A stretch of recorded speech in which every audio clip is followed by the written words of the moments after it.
somebody in private equity, a Wall Streeter, say that these are moral issues as well. This is the same coin. We know that we better think real deeply about this $3.5 trillion progressive takeover or attempt to take over, because they haven't done it yet. So we might be able to keep them from doing it. I still have Horace with me. Thank you. Horace Cooper. Yep. And then sign up.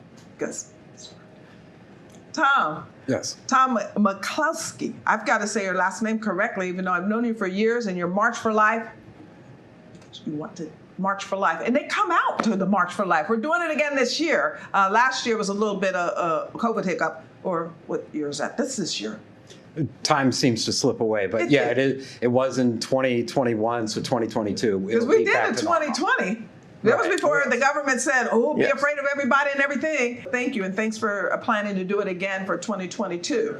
We'll be joining you there, and thanks for joining me here, because this is too important. What they're planning to do with this takeover, and then, of course, I have Rick Manning, President of Americans for Limited Government.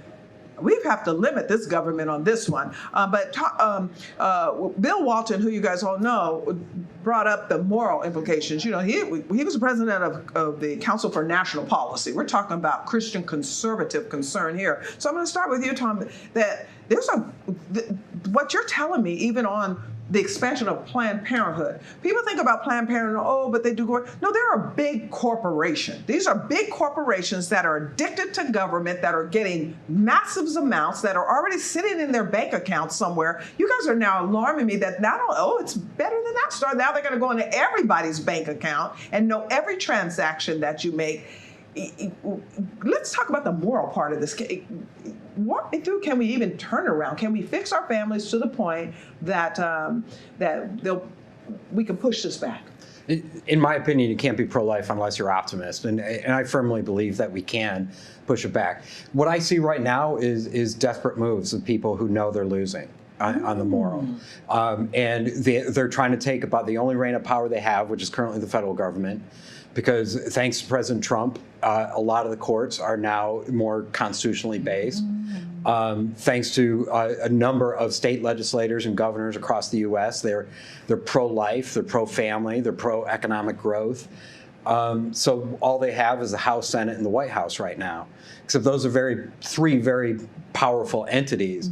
And one thing that they found is that they can end-run states. They can there's pro-life policies that have been in place for decades. Something called the Hyde Amendment, which stops taxpayer funding of Medicaid abortions. There's the Dornan Amendment, which stops funding of D.C. abortions. There's Helms Amendment. There's dozens of different ones.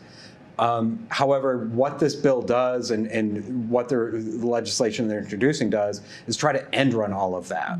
They know they don't have 60 votes for it, so they want to do this through the reconciliation process. The Obamacare vote from 2010, a lot of people don't realize that after Obamacare, taxpayers started paying for abortions in the state exchanges. This new bill would expand those state exchanges. You know, Richard, a lot of people don't even understand the process. Walk us a minute through how they can attempt to even get away with this through the reconciliation and the 50 vote. Every federal government has fiscal years, okay? It's October 1 to September 30, every single year. The rules of the Senate say that you get 2 bites of the apple where you can do a budget change, and that budget change can pass with 51 votes, or in this case, 51 to 50, with the vice president voting for the change. The House and the Senate have to agree on the change, but it's way 2 times a year the government can make changes to the budget. The idea is valid, but what they're doing with this is they're effectively taking a 5-vote majority in the House, a no-vote majority in the Senate, and they're fundamentally transforming America with it. Attempting to. And the question is, and everybody's battling over the dollar amount, the $3.5 trillion everybody hears, and Joe Manchin says, no, maybe I can only go $1.5 trillion. Yeah. Okay, once again, this kills me to say it because the dollar amount's immensely important, both from a moral and a practical perspective.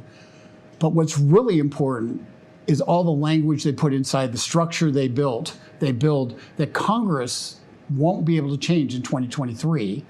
and probably won't be able to change in 2025, even if you take over Congress, all three branches of government. At that point, we're stuck with it. So we have to stop it now. We have to stop and it that's now. why the moral case that's being made here is very important. It is. Because the legislators, the senators, need to understand there's no compromise on this. Right, right. This is the game. They have to say no, and we only have to get one Democrat to say no. Horace, what did we miss? How did we get here? How did we leave the prosperity that the Trump administration brought to our society to where people voted? Was it just the noise that they wanted it quieted to where now we're looking at, as Tom said, they're desperate. This is an overhaul. Where did we get it wrong? And how short is that window for us to get it right, to not allow this to get so implemented in law, like Richard just pointed out, that even if they change the Congress, the voters change the Congress, we won't be able to get rid of it. So a couple things. One big factor is after 8 years of the Obama administration, so many reckless changes were made, and it was very, very difficult to undo them. The left looked at what happened after 2010, and again after 2014, when Republicans took over the Senate, and said, you know what the real problem was? We didn't push hard enough. And they have decided that that's the answer this time. The real challenge, as I see it, is this. If you're President Trump and you're trying to take your float and get it to go, you put a lot of air in it and get it to expand on the water and get moving, guess what? The further out you get into the waves, the more it will work. What the left wants to do is pull that float up onto the sand. Wow. And they're going against all of the principles of America, our morals, our foundation of our republic. They're pushing against that. That's the real challenge. There's nothing wrong conceptually with the idea of a reconciliation package. There is something wrong with trying to change our immigration policy, trying to change our marriage policy, trying to change our abortion policy, trying to do all of the kinds of things that require a real conversation with the American people. But where did the American people, how did we miss it? Did they not see it? Did they not know that this is what to expect from the left? What happened, guys? Well, they always lie. Every election in November, I'm a born-again conservative. I share your values. Don't worry, we're not going to tax anybody over $400K. And by the way, they're doubling the cigarette tax. They're doubling the tobacco tax. I'm not pro-cigarettes or tobacco, but the last I checked, people under $400K disproportionately use that product. Oh, where does that fit in with this statement? And there are other changes that they're planning to make that when people realize it, there will be a big, big sour disappointment. Well, there might be a sour disappointment, but what Richard said is it's already going to be entrenched. You had a thought. Well, just reported recently in Politico is that in the House, there's a number of Democrats who are now calling it. Joe Manchin wanted to put on the brakes. Now there's a number of Democrats. And I'm not fooling myself that these Democrats have already had an epiphany that I'm pro-life now, and except they are in very tough districts. And I do know that groups like Steve Moore and all are going to be, and pro-life groups will be targeting them as well. Not to change their mind on the life issue per se. For that, we probably have to change the seats that they're sitting in. But certainly to make sure that this vote doesn't happen. On this particular one. So what I'm hearing you say is that you're going to make sure that those that are like trying to waffle and think that they love the power more than they love this bill at this point are still persuadable. Because Nancy Pelosi proved in 2010 she does not care if she sacrifices the majority to radically change the government. And they know that. Right. And so you think and hearing from their folks. And the proof of what Tom's saying is Nancy Pelosi was not able to pass this using normal procedure. That's right. She had to put it in a rule where nobody actually voted for it. They voted for a rule. That's right. So if she had the votes, she would have voted it. Her people didn't want to vote on it. And that tells you they are scared to death about what's in this bill. It's not just the money. and the people have a say about the direction of this country. And that means people have to be beating the heck out of their members of Congress, and not just Democrats, okay? Because the key to this is Republicans have to be emboldened, stand up and fight. This passive idea. Speak out. They need to be telling their constituents what it is. The fact, if people are watching this is the first time they've ever heard of it. The question is why? Why? Because the Republicans are not screaming their heads off about the fundamental transformation that's being directed at them on all fronts. Is that what you think the message should be, instead of going after the little bits of pieces like what Defeat the whole was thing. asked about? Just so you think that then the 35,000 just is freedom or not is a better it's freedom or messaging not. than trying to pick it all apart? People show up at the grocery store and they're getting sticker shock. They are avoiding going to the gas station. Gasoline prices under Donald Trump had dropped to record lows. Unemployment had dropped to record lows.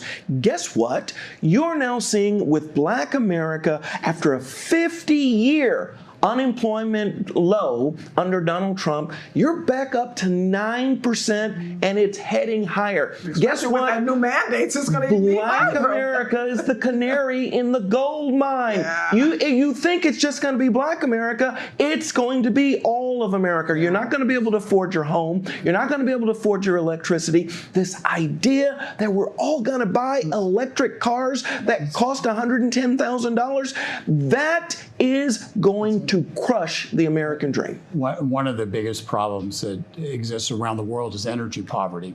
And energy poverty impoverishes more third world nations than virtually anything else. It's inability to get refined oil, inability to get natural gas.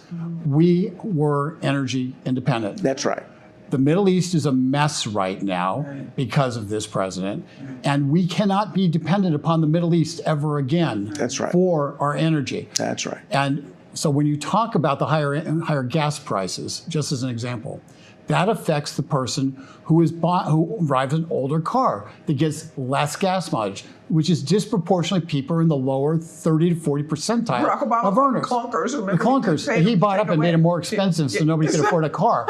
And so that's the kind of thinking that if you look, a simple thing, if you happen to work in the automobile parts industry, the push to electric cars eliminates your job. That's right.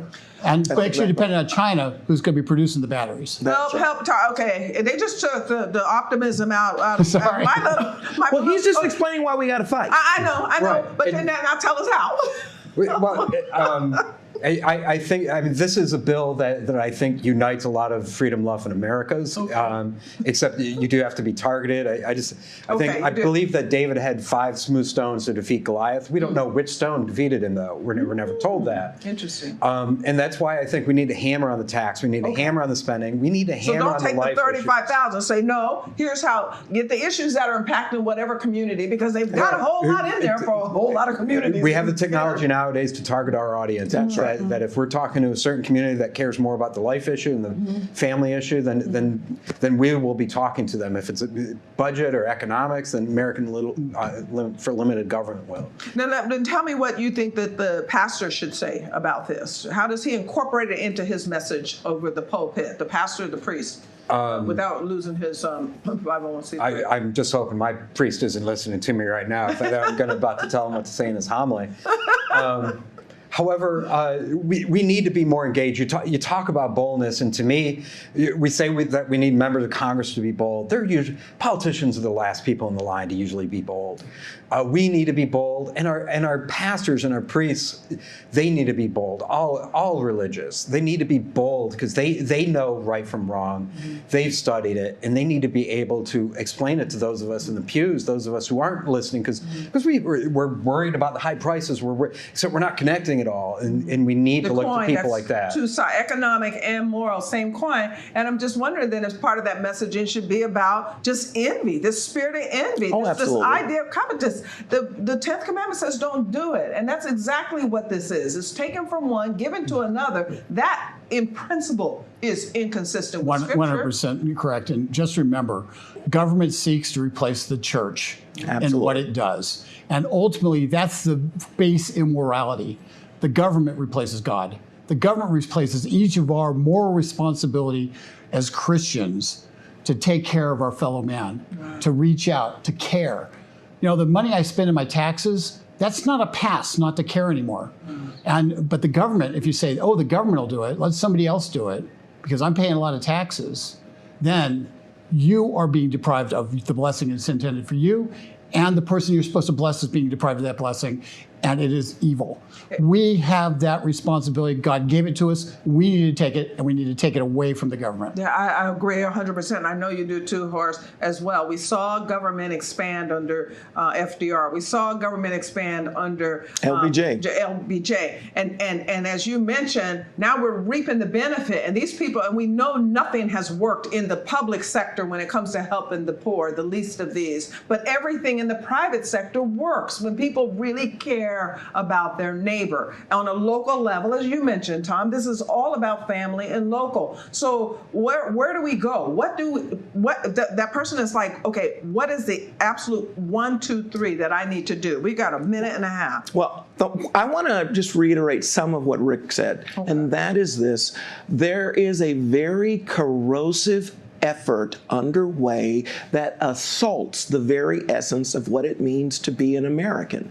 You know, we have an epidemic of single parenthood. We have a failure of marriages to take hold and to last. That isn't an accident. And when you squeeze relationships and marriages, economic pressures are often listed as the #1 cause of those challenges. It's not really a coincidence that we create circumstances that crush economic opportunity, and then we wonder, oh, well, mom and dad aren't going to work as a team to influence a young man or a young woman so that they can be the fulfilled, capable, and independent adults. We have to, the churches, the families, the leaders in the community, we're going to have to stand up and we have to say, this is what works. This is how it's done. Follow our lead and let's show people if they do it the right way, success and prosperity will follow. Well, I guess that wraps it up. I want to thank my panel and thank my special guests. I'm going to have a few words after a brief message, but Horace, thank you, because that means that the 1, 2, 3 starts with me. I'll be right back.